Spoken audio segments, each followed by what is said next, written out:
Good day everyone, this is Naomi Griffiths, a criminologist, and you're watching More Than Just Facts. If you like my channel, please like and subscribe. Last week we looked at Moses Sithole. What an interesting case. Today we'll be exploring some criminological theories to try and explain his behavior.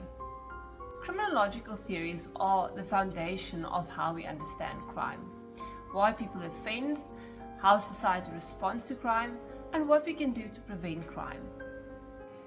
These theories provide different perspectives on criminal behavior, drawing from psychology, sociology, biology, and economics.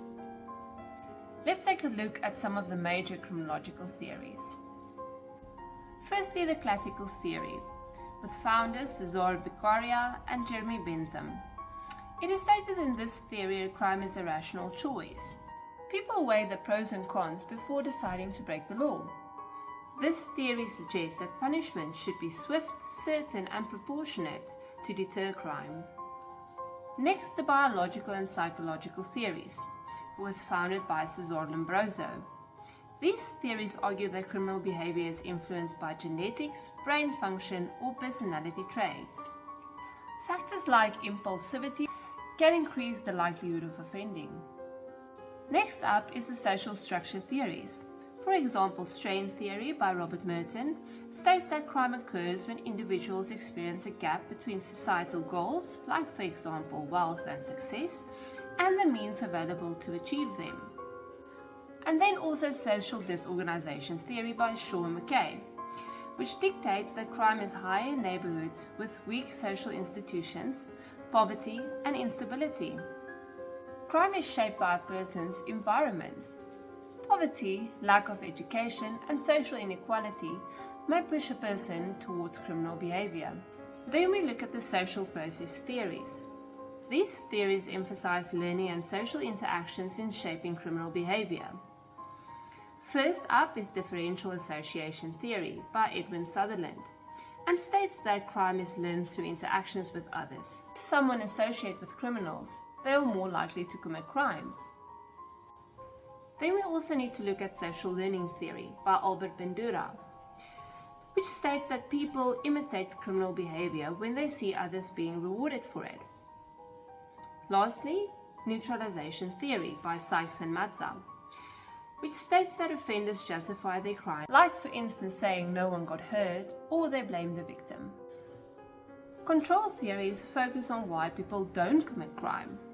For instance, the social bond theory by Travis Hershey, which states that people with strong ties to family, school, and community are less likely to commit crimes.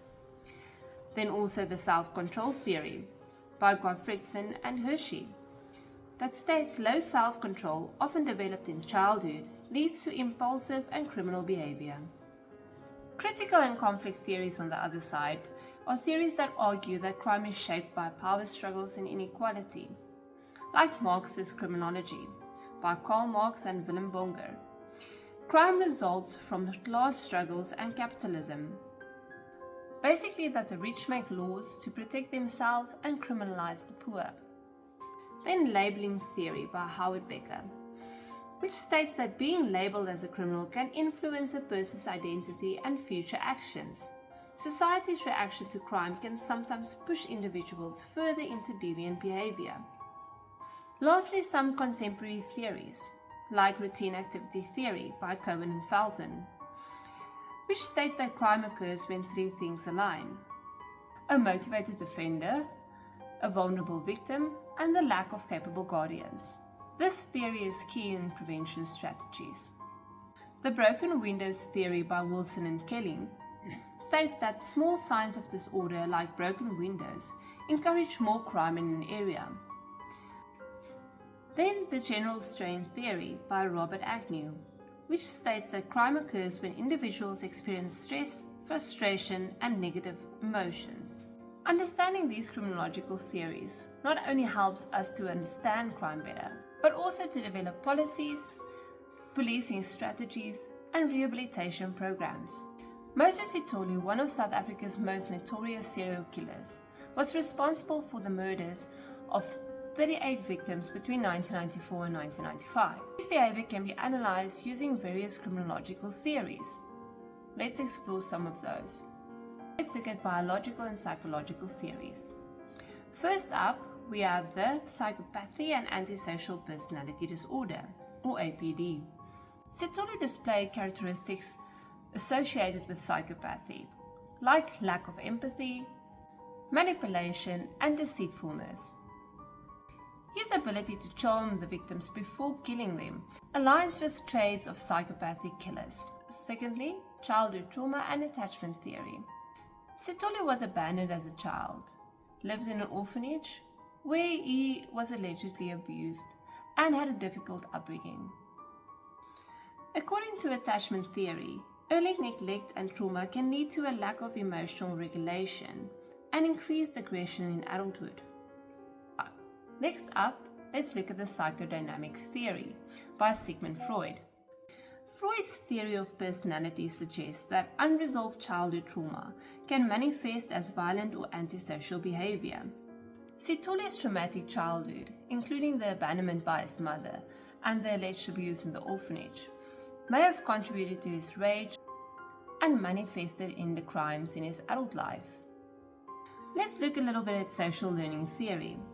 This theory argues that people learn criminal behavior from those around them. They grew up in a violent and unstable environment, which possibly reinforced violent tendencies. If he witnessed or experienced abuse, he might have internalized violence as a means of control. Strain theory. Strain theory suggests that individuals resort to crime when they cannot achieve socially approved goals through legitimate means.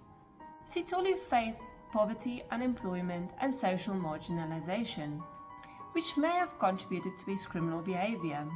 Instead of conforming to societal goals, he turned to extreme violence and manipulation. The routine activities theory. Sithole targeted vulnerable women, particularly job seekers, by luring them under the pretense of employment opportunities.